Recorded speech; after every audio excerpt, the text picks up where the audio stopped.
Shakespeare asked in Romeo and Juliet, "What's in a name?" Well, when it comes to thinking of a title for your company, pretty much everything is in a name. Get it right and people will trust you. Get it wrong and it could permanently damage your chances of success. Today's Ask Shaf is going to look at how to come up with a winning name for your business.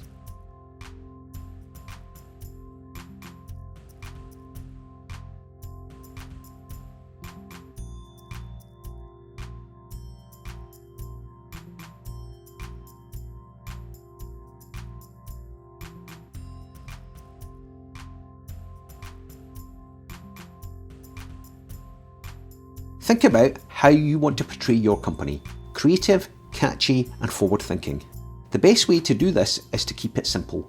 The more complicated your name, the harder it will be to find online, and if you've deliberately spelt it wrong, that's going to cause problems when potential customers try to contact you.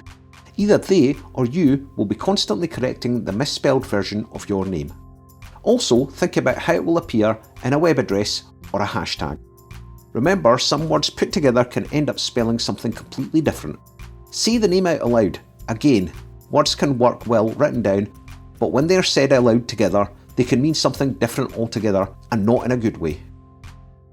Try to pick a name that conveys something positive about your business. Facebook was originally called FaceMash when it launched at Harvard University in 2003, but its name was changed less than a year later.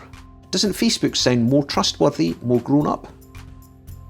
Ideally, your name should convey something about the business, but don't limit it. Airbnb is the perfect name for the room letting website. It's getting across the accommodation message, but by using the word air, it also suggests that the company doesn't own all the properties. Genius. Amazon started life as an online bookseller, but if it had used the word book in its name, it would have faced an identity crisis further down the line when it branched into selling, well, everything else online. If you pick the wrong name, it can limit the business as it grows. That goes for putting a geographical reference in there too. Say you're setting up a baking company called Cool Cakes Glasgow. Are folk in Edinburgh really going to be keen to snap up your services? If you come up with a few names, run them by trusted friends and family and get some feedback. Don't come up with a name by committee though, and if you instinctively know you found the right name, stick with it. Ask potential clients what they think too, and check that a name you like doesn't have any negative connotations.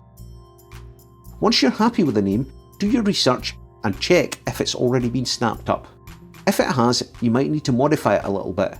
If not, make sure you grab up the domain name. Even if you aren't setting up a website just yet, it's best to secure the name. I'd recommend going for a .com or a .co website because they just sound more established. Check out GoDaddy.com, the UK version, to see what's available. When it comes to naming your company, it's worth giving it lots of thought to make sure you get it right. Shakespeare also said that a rose by any other name would still smell as sweet. But if you want things to be rosy for your business, do your homework. Let me know what you come up with, and don't forget to like, comment and subscribe to my YouTube channel.